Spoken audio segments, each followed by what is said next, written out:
नमस्कार, आप देख रहे हैं न्यूज इंडिया। आपके साथ मैं हूं अभिषेक। चलिए बुलेटिन की शुरुआत करते हैं बड़ी खबर से। हरियाणा के पूर्व सीएम ओम प्रकाश चौटाला का आज निधन हो गया। गुरुग्राम के एक अस्पताल में उन्होंने अंतिम सांस ली। 89 साल की उम्र में ओम प्रकाश चौटाला का निधन हुआ। इंडियन नेशनल लोकदल के चीफ और हरियाणा के पूर्व मुख्यमंत्री ओम प्रकाश चौटाला का 89 साल की उम्र में निधन हो गया। उन्होंने गुरुग्राम में स्थित अपने निवास पर अंतिम सांस ली।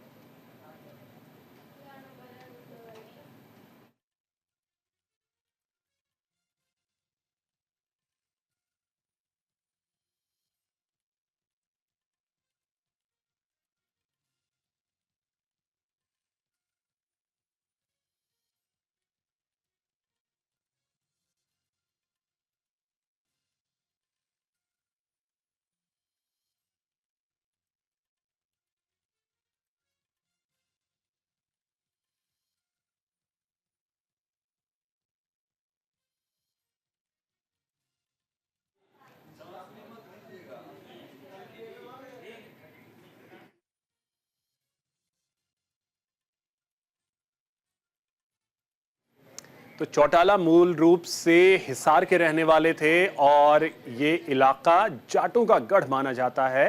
हरियाणा और देश की सियासत में चौधरी देवीलाल ताऊ मशहूर रहे। वह देश के डिप्टी पीएम भी रहे। देवीलाल की 5 संतानों में 4 बेटों में ओम प्रकाश चौटाला भी एक थे। जब देवीलाल डिप्टी पीएम बने तो बड़े बेटे ओम प्रकाश चौटाला ने राजनीतिक विरासत हरियाणा की संभाली और मुख्यमंत्री भी बने।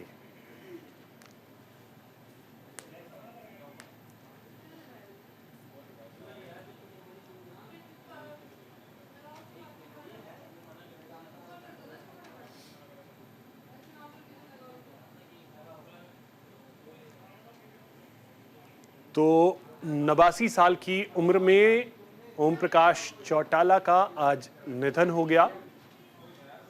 गुरुग्राम में अंतिम सांस ली।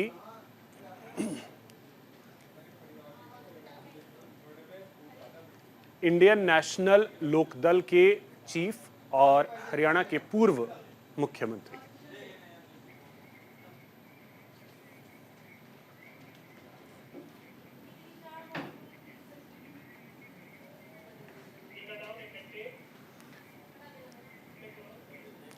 तो देखिए, आपको बता दें कि ओम प्रकाश चौटाला, जिनका जन्म 1 जनवरी 1935 को सिरसा के गांव में हुआ था, पूर्व सीएम और डिप्टी पीएम चौधरी देवीलाल के बेटे थे। अजय चौटाला और अभय चौटाला बेटे हैं। ओपी चौटाला 5 बार मुख्यमंत्री बने थे। पहली बार 2 दिसंबर 1989 में सीएम बने, 1990 में दूसरी बार, 1991 में तीसरी बार और 1999 में चौथी बार सीएम बने। 2000 में चौटाला 5वीं बार मुख्यमंत्री के तौर पर शपथ लेते हैं। आपको बता दें कि उनका जो सियासी सफर रहा, एक लंबा सियासी सफर ओम प्रकाश चौटाला का।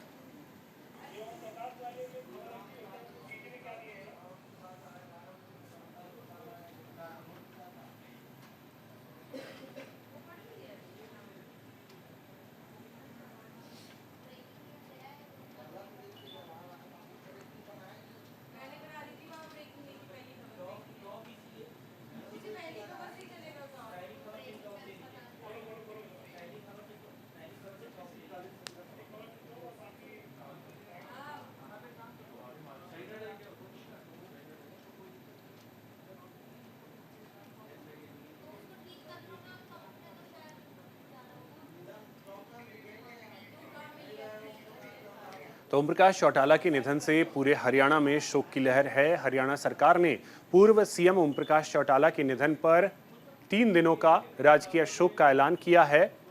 20 से 22 दिसंबर तक 3 दिन का राजकीय शोक रहेगा।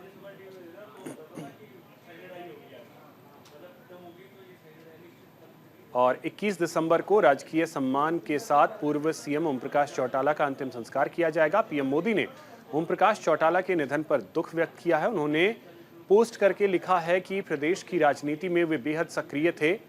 इस दुख की घड़ी में उनके परिजनों और समर्थकों के प्रति मेरी गहरी संवेदनाएं हैं। राज्य के मुख्यमंत्री नायब सिंह सैनी ने सोशल मीडिया प्लेटफॉर्म एक्स पर लिखा, इनेलो सुप्रीमो एवं हरियाणा के पूर्व मुख्यमंत्री चौधरी ओम प्रकाश चौटाला जी का निधन अत्यंत दुखद है। मेरी ओर से उन्हें विनम्र श्रद्धांजलि। वहीं राज्य के पूर्व सीएम और कांग्रेस नेता भूपेंद्र सिंह हुड्डा ने भी उनके निधन पर दुख व्यक्त किया है।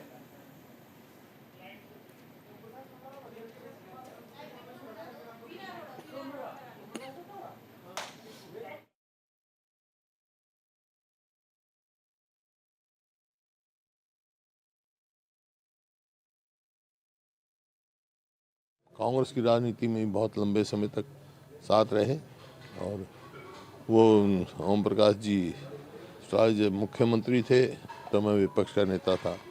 इस प्रकार से विधानसभा में भी हम इकट्ठे रहे और काफ़ी हमारा संबंध था और उन्होंने अपने जीवन काल में सेवा करी है। मेरी याद है बड़ी दुखद सूचना प्राप्त हुई है जो हमारे हरियाणा के पूर्व मुख्यमंत्री चौधरी ओम प्रकाश चौटाला जी का जो निधन है। मैं समझता हूँ कि पूरे हरियाणा को, पूरे देश को एक क्षति हुई है और उनका एक लंबा योगदान रहा सार्वजनिक जीवन में। एक लंबा आज बहुत दुखदाई समाचार है। ओम प्रकाश चौटाला जी जिन्होंने बहुत लंबी राजनीति की इस प्रदेश में, जिनका बहुत योगदान है इस प्रदेश में, जो कई बार मुख्यमंत्री भी रहे और कुशल प्रशासक थे। वो उनके साथ काम करने का मौका भी मिला और उनकी याददाश्त बहुत तेज थी। ये अपूर्णीय क्षति है। आज हरियाणा का जो किसान है वो बेसहारा हो गया जब उनको चौटाला जी के नेतृत्व की और डायरेक्शन की सबसे ज़्यादा आवश्यकता थी।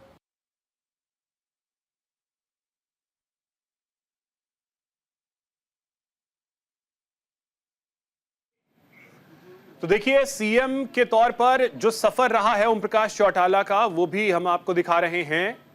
पहली बार 2 दिसंबर 1989 को सीएम बने। महज 171 दिनों का इनका कार्यकाल रहा। 12 जुलाई 1990 को एक बार फिर से सीएम बने और 5 दिन सीएम बने रहे। फिर 22 मार्च 1991 को सीएम बने, महज 15 दिनों तक सीएम रहे। 24 जुलाई 1999 को सीएम की कुर्सी पर बैठे और 2 मार्च 2000 तक सीएम रहे। 2005 में ही दोबारा ओम प्रकाश चौटाला एक बार फिर से सीएम बने। 2005 तक पद पर रहे, यानी कभी भी 5 साल का जो कार्यकाल है वो पूरा नहीं कर पाए ओम प्रकाश चौटाला।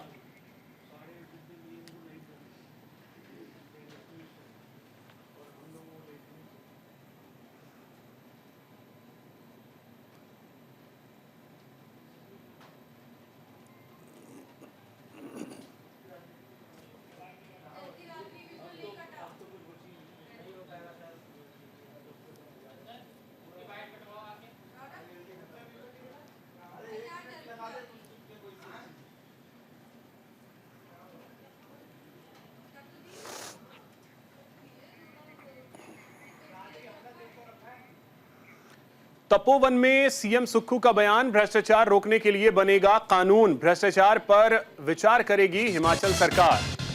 खैर के अलावा पेड़ कटान पर रोक लगेगी। मुख्यमंत्री सुखविंदर सिंह सुक्खू ने कहा कि भ्रष्टाचार की ठोस शिकायत होने पर दोषियों को सलाखों के पीछे पहुंचाया जाएगा। हिमाचल में जो भी सरकार सत्ता में आती है उसके साथ भ्रष्टाचार के स्टैंडिंग स्लोगन जुड़ जाते हैं। सरकार यह विचार कर रही है कि भ्रष्टाचार से निपटने के लिए कोई एक्ट लाया जाए। इस बारे में कानूनी राय ली जाएगी। मुख्यमंत्री सुक्खू ने यह बात सदन में भ्रष्टाचार पर नियम 67 के तहत लाए गए स्थगन प्रस्ताव पर चर्चा के जवाब में कही।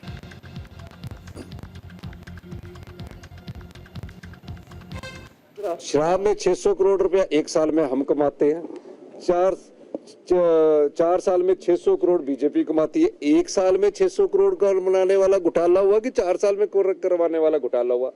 फिर सुनते नहीं है, फिर बैठते नहीं मैं ये बात कर रहा हूँ। अरे बैठ के सुन तो लो। मैंने तो उनको कहा था कि वॉकआउट करने से मेरे स्पीच के 10 मिनट पहले मैं बता दूंगा कि अब मैं इस पॉइंट पर आ रहा हूं, आपने वॉकआउट करना, वॉकआउट करेंगे। वॉकआउट करना इनका अधिकार है, विपक्ष का हथियार है, हम उसको स्वीकार करते हैं, लेकिन तथ्य तो लाओ। कल को मैं बोल दूंगा कि ये पत्रकार महोदय ऐसे, तो ऐसे मैं मान जाऊंगा किसी पर आरोप लगाने से पहले। और दूसरा, ये कच्चा चिट्ठा इसलिए भी है कि वो जो शॉन्ग टर्म प्रोजेक्ट बन रहा है, ईओटी एक प्रोसीजर है, उसमें मैं ये नहीं बोलता, इन्होंने अपने कच्चे चिट्ठे में डाला कि ईओटी एक्सटेंशन ऑफ टाइम होता है, जो काम डिले हो जाता है, जो काम नहीं होता उसको एक्सटेंशन ऑफ टाइम देते हैं कि टाइम दे दिया, तो वो बीजेपी ने दी। इन्होंने कच्चे चिट्ठे में डाला कि ईओटी किसने दी? भाई आपकी सरकार है, आपकी सरकार ने दी ईओटी। राहुल गांधी पर सीएम सुक्खू का बयान सामने आया है। हिमाचल के सीएम ने बीजेपी को घेरा है। राहुल गांधी पर राजनीतिक प्रताड़ना गलत। राहुल गांधी पर सीएम सुक्खू का बयान सामने आया। उन्होंने बीजेपी को घेरते हुए कहा कि बीजेपी के राहुल गांधी पर राजनीतिक प्रताड़ना बिल्कुल गलत है और ऐसा सिर्फ राजनीतिक रोटियां सेकने के लिए की जा रही है। उन्होंने कहा कि गांधी परिवार ने देश के लिए अपना बलिदान दिया है। राहुल गांधी ने जम्मू कश्मीर से लेकर कन्याकुमारी तक जो यात्रा की वो सफल रही है। सच्चे मन से इस देश की सेवा करते आ रहे हैं। उनका परिवार, चाहे श्री राजीव गांधी जी थे, देश के प्रधानमंत्री थे, चाहे श्रीमती इंदिरा गांधी थी जो देश की प्रधानमंत्री थी, इस देश की एकता और अखंडता के लिए पिता ने भी बलिदान दिया, दादी ने भी बलिदान दिया। उन पर इस प्रकार के आरोप लगाकर राजनीतिक रोटियां सेकने वाला कार्य नहीं होना चाहिए। ये बड़ा दुर्भाग्यपूर्ण है कि हमारे नेता माननीय श्री राहुल गांधी जी पर ये एफआईआर दर्ज की गई है, और जिस प्रकार की एफआईआर दर्ज की गई है वो एफआईआर बनती नहीं है, लेकिन राजनीतिक प्रताड़ना जो है उस उद्देश्य से ये एफआईआर दर्ज की गई है। मेरा मानना है जो परिवार देश के लिए शहीद होते हैं, उन परिवारों के जो बेटे या बच्चे होते हैं वो हमेशा देश की एकता और अखंडता के लिए आवाज उठाते हैं। हरियाणा के कैथल में किसानों का प्रदर्शन देखने को मिला है। कैथल में किसानों ने रोष मार्च निकाला। जगदीश सिंह डल्लेवाल की गिरफ्तारी का विरोध किया है। बीकेयू चढ़ूनी जिला सचिवालय पर धरना दिया। भूख हड़ताल पर बैठे 11 किसानों का धरना सांकेतिक रहा। भारतीय किसान यूनियन ने आज प्रदेश के सभी जिला मुख्यालयों के उपायुक्त कार्यालयों पर एक दिवसीय धरना और भूख हड़ताल की। यह आंदोलन सांकेतिक रहा।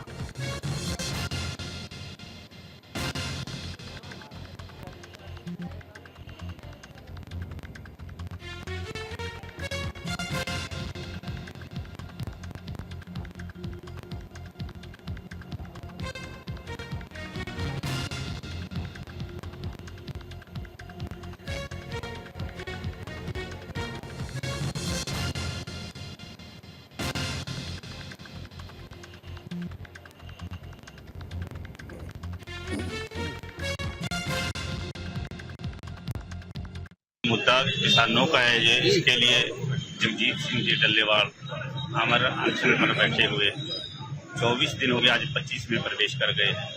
सरकार के कान पर कोई जूं नहीं रेंग रही, तो इसके विरोध में हम यहाँ इकट्ठे हुए हैं। 11 किसानों ने यहाँ भूख हड़ताल पे बैठे हैं। 10 बजे से लेकर 4 बजे की सरकार को जिताया जाए।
पीजीआई रोहतक में टेली कंसल्टेंसी की सुविधा शुरू हो गई है। कई विभागों के विशेषज्ञ डॉक्टरों ने प्रदेश भर के मरीजों को ऑनलाइन वीडियो कॉल पर सलाह देना शुरू कर दिया है। हेल्थ यूनिवर्सिटी के वीसी डॉक्टर HK अग्रवाल ने मेडिकल सुपरिटेंडेंट के ऑफिस में बने टेली कंसल्टेशन रूम का शुभारंभ किया। अब मरीजों को इलाज के लिए पीजीआई आने की जरूरत नहीं पड़ेगी। पीजीआई आए बिना दूर दराज के मरीजों को इलाज मिल सकेगा। इससे प्रदेश के सैकड़ों किलोमीटर दूर बैठे व्यक्ति के पैसे और समय दोनों की बचत होगी।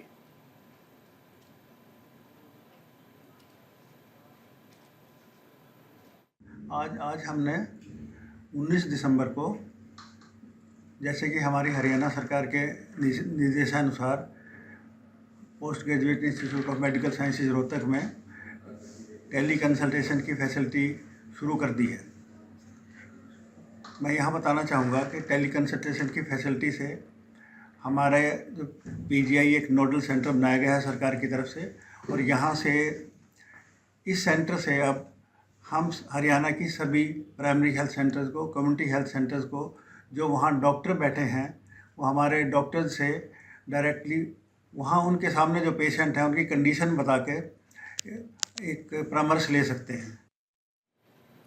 सोनीपत में एनआईए की ताबड़तोड़ छापेमारी देखने को मिली है। हिमांशु भाऊ गैंग के कनेक्शन खंगाल रही है टीम। 2 जगहों पर एनआईए की टीम ने छापा मारा। भुर्री व शहजादपुर में एनआईए की टीम ने छापेमारी की। तो एनआईए की टीम आज सुबह सोनीपत में छापेमारी करने पहुंची थी। एनआईए की टीम हिमांशु भाऊ गैंग के कनेक्शन खंगालने के लिए सोनीपत पहुंची। बताया जा रहा है कि गांव शहजादपुर और भुर्री में छापेमारी की गई। गांव भुर्री में जिसके घर छापेमारी हुई उसके हिमांशु भाऊ से कनेक्शन होने की जांच के लिए एनआईए और सोनीपत पुलिस की टीम पहुंची। फिलहाल एनआईए की टीम परिजनों से योगेश और कई बिंदु के बारे में पूछताछ कर रही है।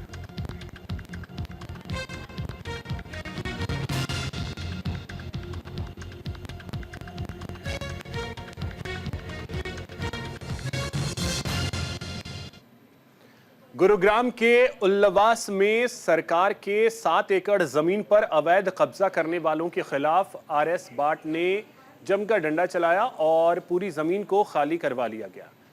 RS बाट ने बताया कि यह सरकारी जमीन है और इस पर कुछ लोगों ने अवैध कब्जा कर लिया। कुछ लोगों का कोर्ट में केस चल रहा है, लेकिन उसके बावजूद भी यहां पर कंस्ट्रक्शन चल रहा है।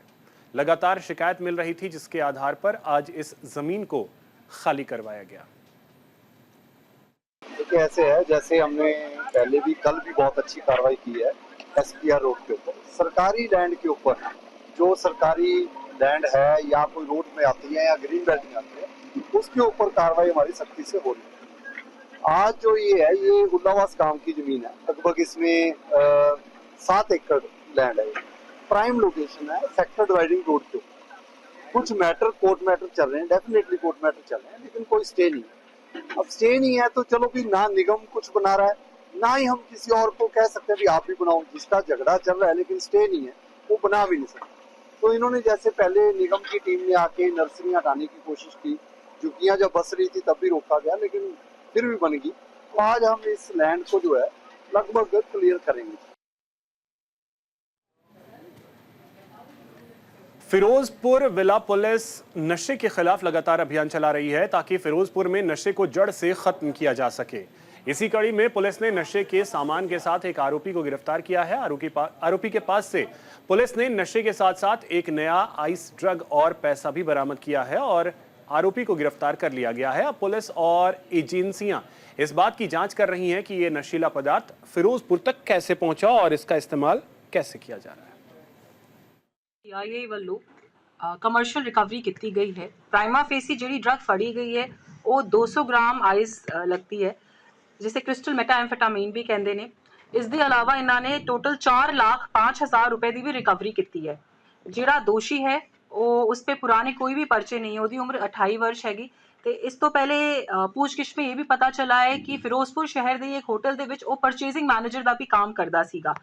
ਸਾਡੀ CIA टीम वालों बहुत मेहनत की गई है एंड ये पहली बार हुआ है कि जिहड़ा prima facie it appears to be ice इसकी रिकवरी। फिलहाल इतना ही, नमस्कार।